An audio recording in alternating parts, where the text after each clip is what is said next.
Hello, everyone, and welcome to our fifth segment of New Hampshire Rainbow's virtual speaker series. Tonight, we're going to talk about country, careers, and creativity with Chad Jeffers, a musician, real estate agent, author, and Mason. Chad has tons of wisdom and experiences he'd like to share with us tonight, including his first performances, being on the road with Carrie Underwood, and his time as a Mason. Throughout the night, please feel free to comment in the chat any questions you might have, and we will do our best to answer all of them. Hi, Chad. How are you? Hey there, Claire. Thank you for having me. I appreciate it. Of course. So let's dive right into it. Alrighty. So when we initially connected, you spoke about your first time performing. And at just 8 years old, you knew exactly what you wanted to do. Can you tell us about this special first performance? I'd love to. So it's great to talk with all the Rainbow Girls here tonight. And so our very first performance, as you said, I was 8 years old, and my dad was a singer-songwriter growing up, and so I was playing drums, which I should use air quotes on that. Drums, not really like playing, but I was, but it just wasn't good. But anyway, so we were backing my dad up, and he got a gig, which that's kind of a musician talk, the word gig. So gig is like a performance. So we got a gig playing in front of the Tennessee Grand Assembly Rainbow Girls Convention in Johnson City, Tennessee. So Freedom Hall, Johnson City, Tennessee, and keep that in mind because that comes in later. But my brother and I were backing my dad up, and we were the last performance on that session that they were having. And when we finished our performance, the ladies got out of the stands and came down and chased my brother and me into the dressing room. So keep in mind, I'm 8 years old, so I'm freaked out, scared to death. So we're running into the dressing room. They're hot on our tails back here, and so we get into the dressing room, close the door, and I vividly remember my brother and me. We're looking at each other and like, okay, first of all, we love Rainbow Girls. Second of all, I don't know what that was, but that's what I want to do for the rest of my life. Play music in front of people and, maybe get chased into the dressing room. I don't know. But we were fortunate that our parents were really supportive. My dad, who's also a Mason, and my mom was an Eastern Star. And they were both very supportive in helping encourage us with our music. So, but that was the start right there at that Rainbow Girl Convention in Johnson City, Tennessee. So that was my very first performance, really in front of in public. So fast forward many years later, and I'm getting out of college, and I get my very first road gig, and the very first place that we play of all the arenas, all the festivals. There's hundreds, if not thousands of them in the U.S. The very first time I ever played professionally was at Freedom Hall in Johnson City, in that same arena that I played my very first show in front of the Rainbow Girls. So it's a very special place for me. And so are the Rainbow Girls to get my start in music. Wow, yeah, definitely came for full circle. That's crazy. And Rainbow Girls also very crazy. So then that later motivated you to pursue a degree in music business and marketing at Belmont. So before I met you, I had not even heard of a university offering a degree in music business. So what did you learn from this program? And also, were you ever considering any other path? Yeah, so whenever my brother, who's also a professional musician, whenever we were looking at going at colleges, my dad recommended saying, well, if you want to do music, you've got to go to where the action is. So for playing country music, of course, it's Nashville, Tennessee. Pop music, more like LA or New York. But for us, it was country music. So he said, you need to go to where the music or where the action is taking place. And then he said, so why not try to find a college around the Nashville area? Because that's where he wanted to land. And so my brother went to a Middle Tennessee State, and then I went to Belmont University, which they had the #1 music business school in the nation. And so the music business program is actually a business program, just with the emphasis on music business. So I had to take a lot of the business classes like any other business student would, but then they have a whole different set of classes in terms of like, music publishing. My emphasis was on studio. So, producing, being a studio engineer, different things like that. So that was the emphasis of it. And definitely the benefit of Belmont was we were in like right in the middle of all the other, like it was what called is Music Row. And it's where all the labels and publishing companies, artist management, everything is there just within a couple of streets of Belmont. So I was able to intern like for Reba McEntire and different people like that while I was still going to college. And a lot of that was just because of the location of the school. But it was definitely just an incredible experience going to Belmont. Wow. For the younger members in our audience, do you have any advice for high schoolers who don't know what they want to do out of high school just yet? Yeah, I would say, and I would even say this to people going to college is find the things that you like. And, and sometimes even more importantly, find the things you don't like, because sometimes knowing what you don't like is just as important because it helps just guide you on your path. But for me, I did a lot of different kind of jobs growing up. I was a disc jockey. I was a lifeguard. I did all kinds of just, side hustle kind of jobs. And, but I always came back to music because that was the one thing that really spoke to me, made me happy. And then also the one thing that I saw people respond. So I would say, for most people, to really just dive into find out what makes you happy and also find out what other people respond in terms of what your natural talents are. Awesome. So we have a lot of Masons in the audience tonight, and a lot of them Awesome. are here to support you, a fellow brother, and some are here to draw some inspiration from the talk tonight. So can you talk to us about your journey as a Mason and what has meant to you? Yeah, becoming a Mason has been one of the best decisions I've ever made in my life, and it's there's a couple of different angles to it. A lot of it for me is just it's added another dimension in terms of my life and my outlook upon life, and even music, because as we all know, there's a lot of musicians that were Masons through the years, and it's been really nice, especially with the fellowship. And whenever I travel, literally the world. I will go to different Masonic lodges and sit in Blue Lodge with different people. The most notable one was when we were doing a world promotional tour. Um, I packed my tux because it was more it's just the more appropriate attire over there in Europe, and so I went to a Master Mason ceremony in Sweden. So it was all in old Swedish language, and they did have a translator sitting next to me, so I was able to understand a little bit. But it was really fascinating to watch, a fellow craft be raised to Master Mason, all in Sweden of all places. So yeah, it's been amazing just the fellowship and just learning more about just life in general through it.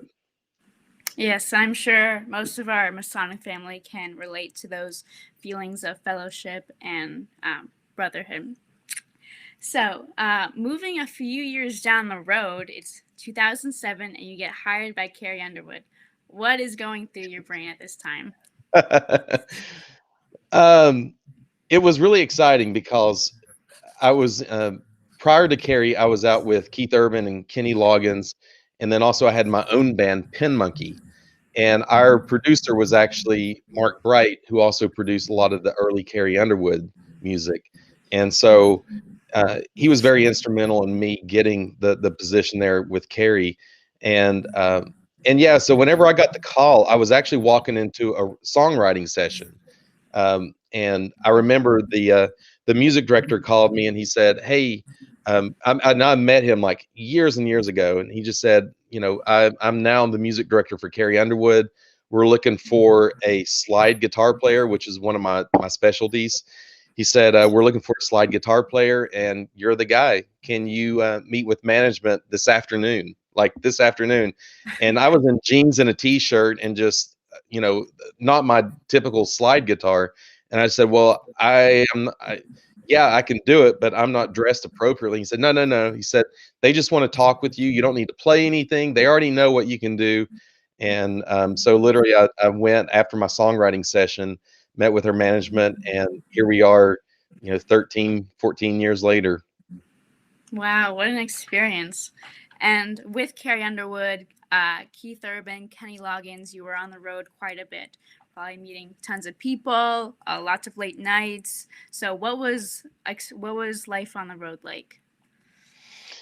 Life on the road is fast because we're in a different town every single night, and we typically, we play the show and then we get on the bus and then we go to the next city, and we do it all over again. So it's a lot like the movie Groundhog Day, where Bill Murray every day he wakes up. It's the same day.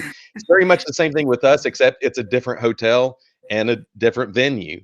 And so there's a lot of times that we will get out in town and be able to walk around a little bit. But one thing that I definitely, I'm so glad I've done throughout the years is keep a journal. So because it is so fast, at the end of a tour, you're like, I can't believe, 6 months has just passed by.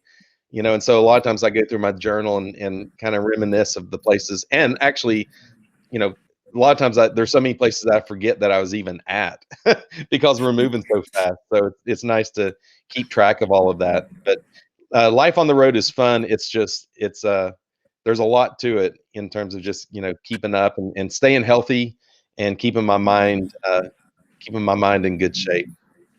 Yeah, I can only imagine. So it seems that you learned a lot on the road through your dad and obviously through your formal education as well, which led you, correct me if I'm wrong, to the creation of your book, 25 Notes of the Successful Musician.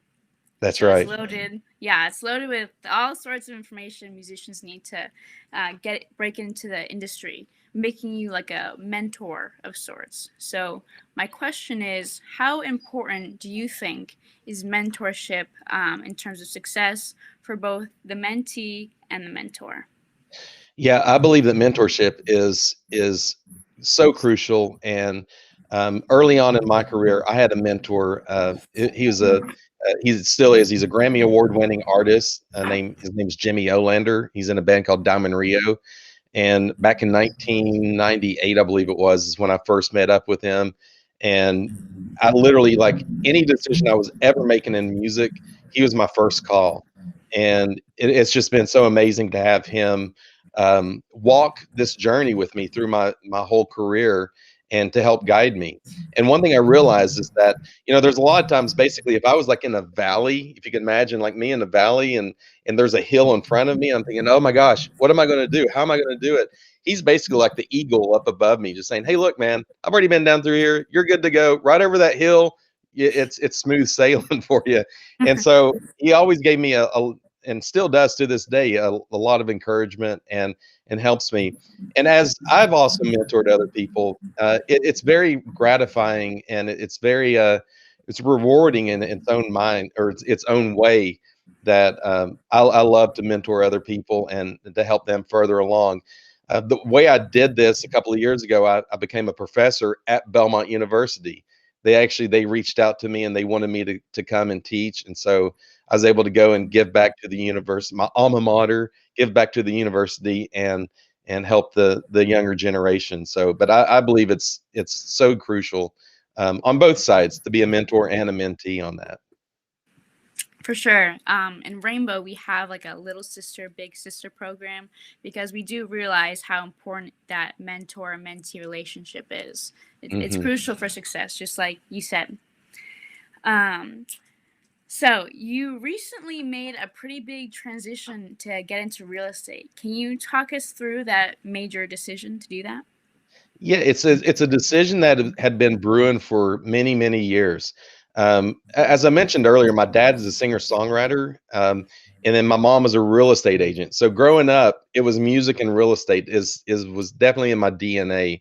And my mom through the years had always wanted me to get into real estate, and music was always so consuming of my life. And then of course last year when COVID hit and we had some lockdowns, I thought, well, this is the perfect time to get my license, because it is a process in terms of learning and get your certification. So I went through that, and there's a company here in Nashville that actually caters to the sports and entertainment of the town. So of course, with entertainment, then we also have Titans and Predators and now a soccer team. So they have a division of real estate of realtors that cater to that clientele. And to me, it just seemed like a perfect fit. A lot of people, they look at it and they're like, "Wait, you're a musician, real estate? I don't get it. What's the deal?" And the bottom line is my whole life has been about service and creativity. And so any way you slice it, anything I've ever done, it always boils down to those two elements. And so real estate for me is just another way of expressing and using those same elements in a different genre, if you will, in terms of helping clients find their dream home. Wow. Yeah. So it was right up your alley and it aligned with those principles of service and creativity. So it's a perfect match for you. Wow. It is. So can you drop some general knowledge about taking new risks like that? Yeah, I mean, I think there's a lot of, I think that this is a good place to lean on mentors in that regards is to, and a lot of times when people talk about mentors, they think about someone that's an expert, which is great if you can find that, but it doesn't necessarily have to be an expert. It's just as long as you find someone that's 2 or 3 steps ahead of you, they can become a great mentor. And that's what I had with the real estate. I had a couple of people that were just a few steps ahead of me, and they helped guide me through the process of that. And also just um, it's a lot like, as they say, eating an elephant. You just got to do it one bite at a time. And that's what I did in terms of taking that risk of just seeing if the market was out there, which of course here in the Nashville market it is crazy hot right now in terms of real estate. And it just seemed like a very calculated risk that I was able to take. Younger in my life, I took a lot more kind of wilder risk, if you will, where like I would definitely just I would work on something and chase it down. Sometimes it would develop into something else, and sometimes it wouldn't. And sometimes some of the things that I was chasing down never really led to anything, but I met someone along the way that it turned into something else in terms of either music or speaking or other things that I've done in my life. So, I think taking risk is always a good thing. And the more calculated risk, it's even better. Hmm. So we have a question in the chat that kind of relates to this. Do you have any tips for mentoring others? I really love the idea and want to do a great job. Um, yes, I think the best thing is to listen to the mentee and to see to see where they want to go, and just guide them. One thing I made the mistake one time of like trying to guide a mentee to what I thought that they should do, and not necessarily them following their own heart. And so that leads to a disaster. So I think it's to listen to them and make sure, and just guide them.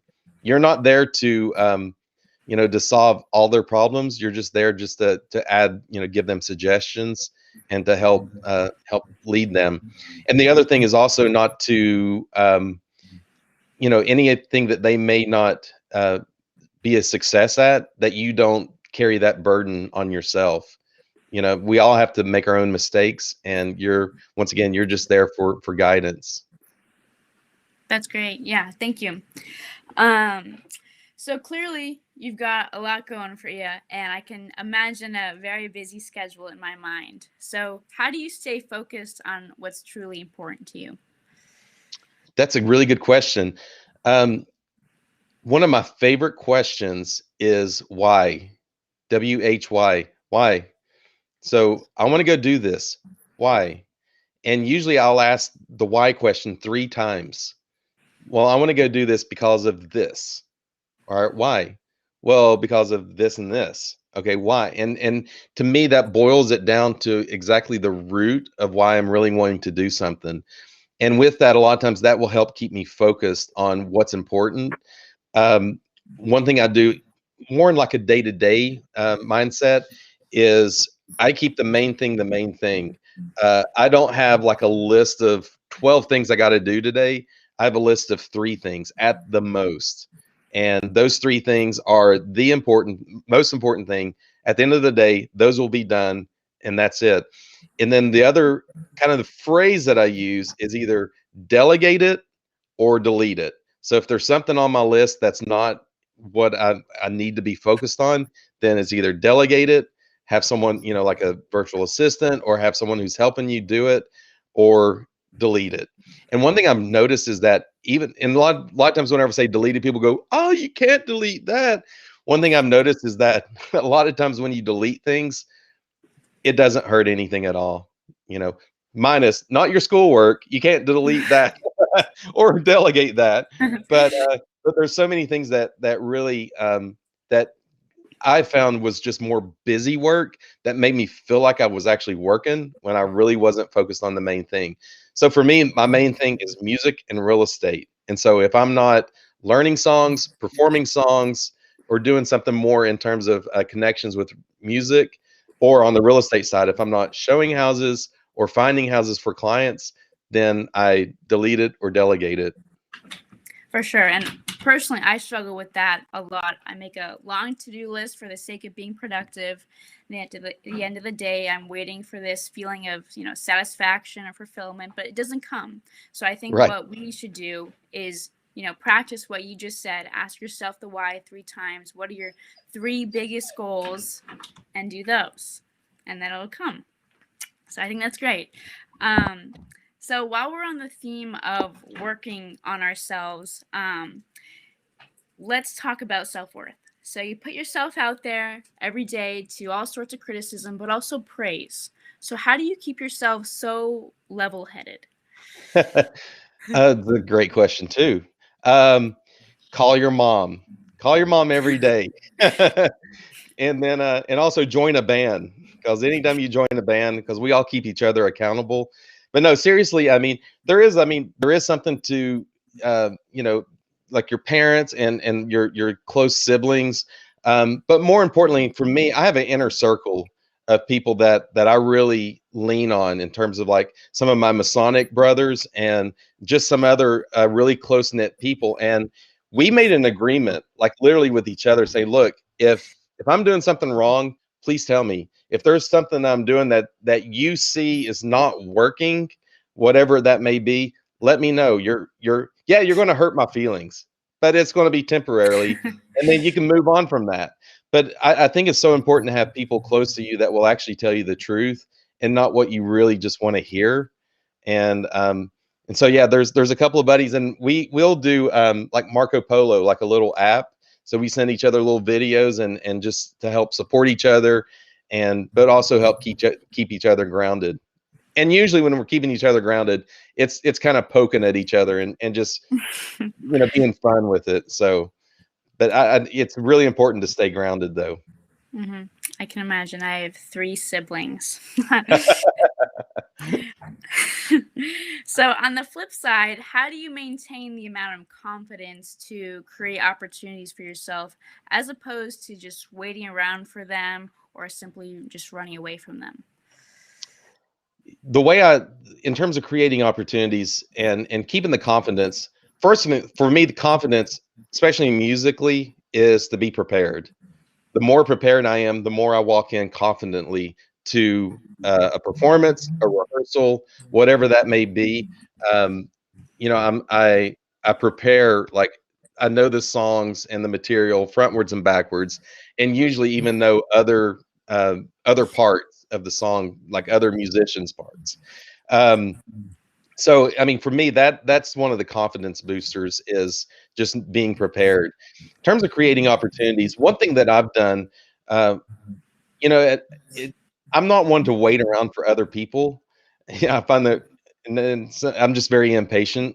So one thing I find is that I will do something like I will literally say, okay, in the next 5 minutes, what's the one thing that I could do that would just move me a little bit closer to my goal? Or what's the one thing that I could do just to help create just a little more opportunity? Clearly, it's only 5 minutes, so you can't change the world in 5 minutes, but you can do one small action. And what I found is like these small actions, they start to add up. It's like the compound effect. You keep doing them, and then all of a sudden there's more of just a big explosion. from everything that you've done, or one of these small actions will actually turn into much more than what you were expecting in the first place. But I think to always keep your feet moving is just to keep moving and keep moving forward. That's great advice. Yeah, thank you. So, this next topic here, such a simple task, but so few of us get it right, and that is taking a compliment. So, Chad, can you tell us what your experiences have taught you about accepting a compliment? Yeah, and this was really hard for me early on. For some reason, I just never anytime someone would compliment me, I would just always I'm thinking in the back of my head, especially let's just say performance, since we're talking about, music performances. So, I would get off stage, someone go, "That was so great. You did great." And I'm thinking about the performance and I'm thinking about the one mess up that I had or the couple of mess ups that I had, the mistakes that I made, and I'm thinking of those things. And instead of accepting their compliment, I'm saying, "Oh, well, thank you, but that second solo I took was just not on point." But they don't know and they don't really care. They're just giving you a compliment. And one thing that I've heard that really rattled me is that whenever you don't just accept someone's compliment, that you're actually uh, negating what they said. You're actually paying them a disrespect because they're basically saying, "Hey, look, I think you're great. You did fantastic." And instead of saying, "Yes, thank you very much," if you say anything other than that, basically you're disrespecting them because you're basically saying, "Well, your opinion is obviously not right," because which is all this gets all messed up. So for me, it's just a simple thank you, and just go on with it. Yeah, and before you said that to me last week, before we were talking, I never would have thought to see it that way. By not accepting a compliment, you are actually disrespecting the person that is trying to give it to you. That's very interesting to me. Mhm. So I think this was an awesome way to end this portion of the conversation. So now we will be shifting towards answering your questions in the audience. So first, we have a question from Jackie. How important is it to grow your network? Network is everything, and it here's the thing: growing a network will not happen overnight. And you saw that a lot here recently with, many people losing their jobs. Excuse me, people losing their jobs and everything, and then all of a sudden they're frantically trying to call people that they haven't talked to in years, and trying to find another job. I believe in keeping in contact with people all the time, and you this doesn't have to be like a formal phone call. I mean, those are obviously the best, or even going out to for a coffee or something. That's even better, face to face. But just touching base with people, I think, is absolutely 100% critical, because especially if you're in if you're in any kind of business and or any kind of just personal, I think it's important to always be reaching out to people, and um, just so whenever you do need someone, you're not using them by any stretch. You're just reaching out, just helping them, because a lot of times you can help them with their network as well. So it is a win-win situation.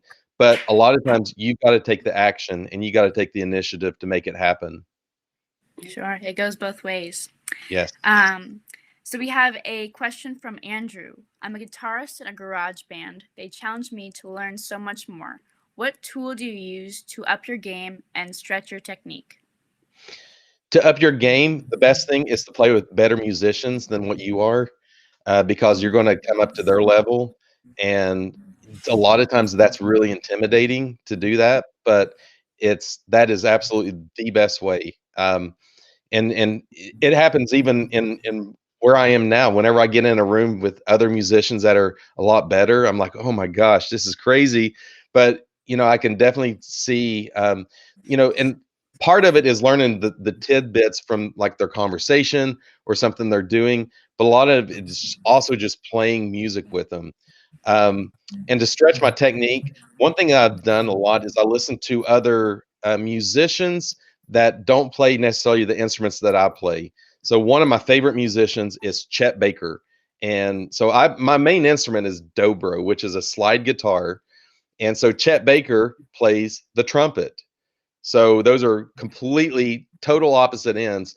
But for me, it's not necessarily like the trumpet playing, but it's more about his technique and how he approaches the instrument, and also his phrasing in terms of musical phrasing. So I always kind of steal bits and pieces from what he does, then I apply it to the instrument that I'm playing. So that's a great way to stretch your technique. And what's fun about it, no one will ever know that you're stealing from another musician that is completely a different instrument. So Definitely. So as more questions are hopefully going to be flowing in, I have one of my own. Do you have any advice for aspiring entrepreneurs going into really any industry? yeah, I mean, there's a lot. I mean, there's I think the biggest thing for most people right now, the biggest obstacle is mindset. I think we've got everything at our fingertips right now in terms of, if you need any information, it's as close as your iPhone or Google, and there's so many opportunities that are out there. I think the biggest obstacle is just people's mindset, just to open it up and think big and think big and think maybe disruption.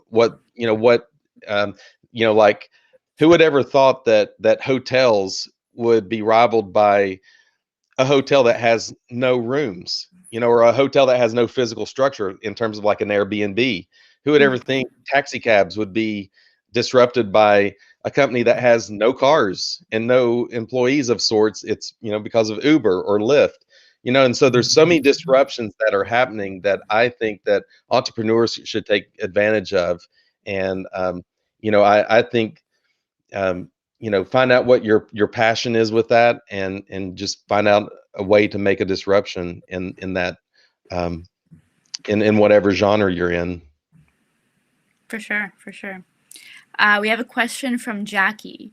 Can you talk a little bit about your book and your favorite part / what drove you to write it?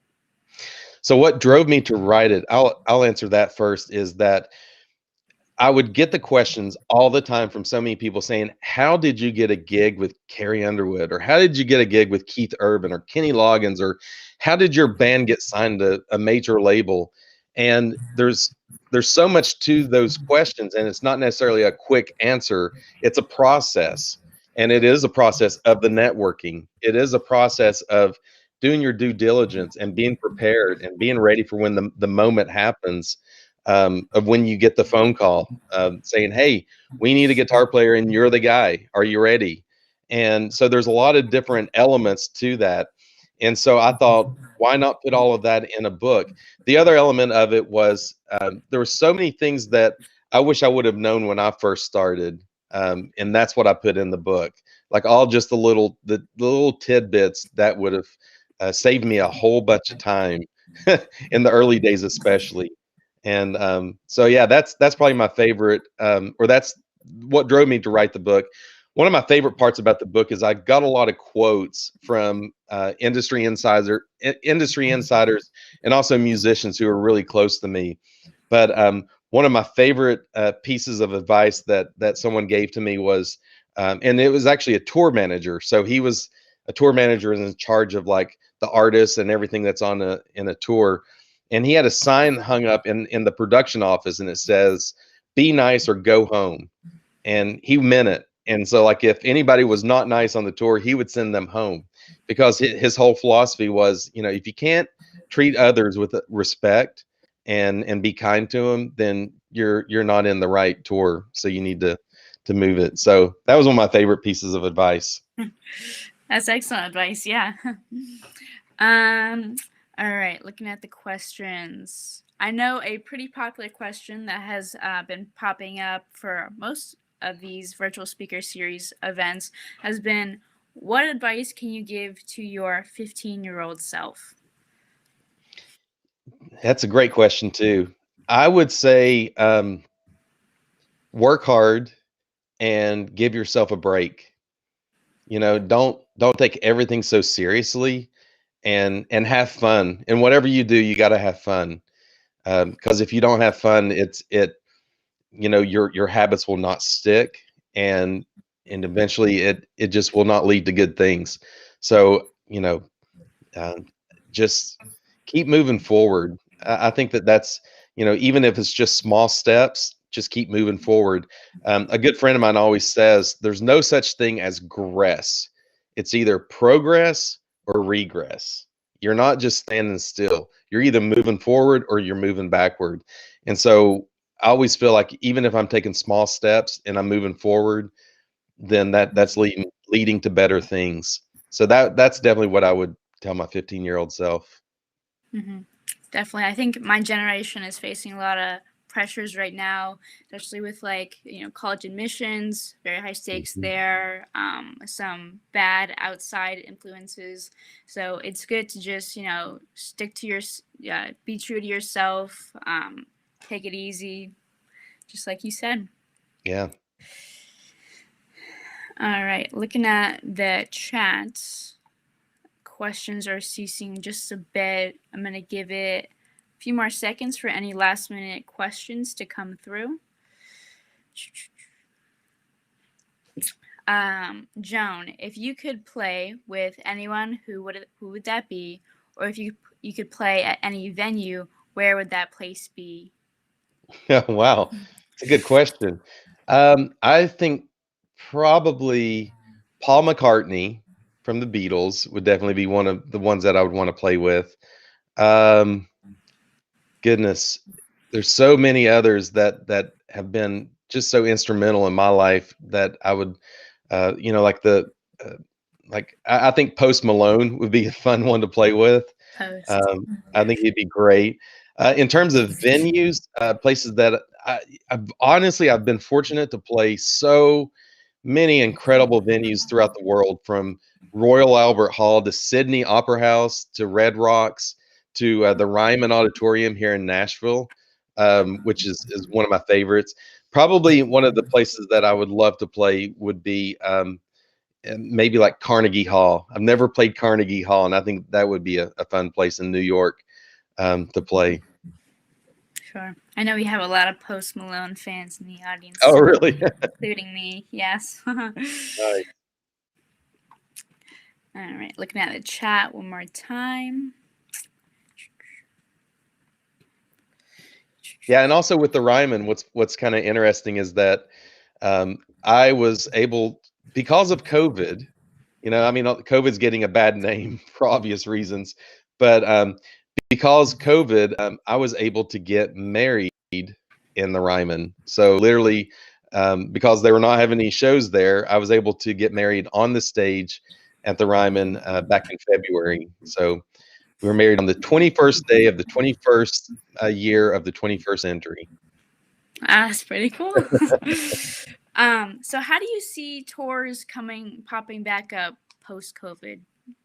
Do you have a plan Yeah, for that, or? yeah. Well, I mean, it's going to be interesting, and of course, the vaccines will dictate a lot of that, and also just social acceptance will also dictate in terms of how we get back to work. I know that we have some things on the books later this year, so everyone's very optimistic that something's going to happen at some capacity. But right now it's a little too soon to tell. Um, I know that some of the clubs are opening, with limited capacity. But I'm just not sure in terms of like the big festivals, like the 20,000 seat or the 20,000 capacity, how that's going to go. So only time will tell. So for right now, we're just performing in front of camera lenses. So Yeah, something to look forward to then. that's right. All right, taking another look at the chat. Not seeing anything right now. And all right. Well, I think this was an awesome conversation. Thank you so much, Chad. I got a lot out of it personally. I hope everyone in the audience did as well. Thank you, Clara. Thank you so much for having me. This is a lot of fun. You're a Definitely. great interviewer, by the way. Good job. Oh, thank you. You're a great interviewee. Thanks. All right. See you on the road. All right. Take All care. right.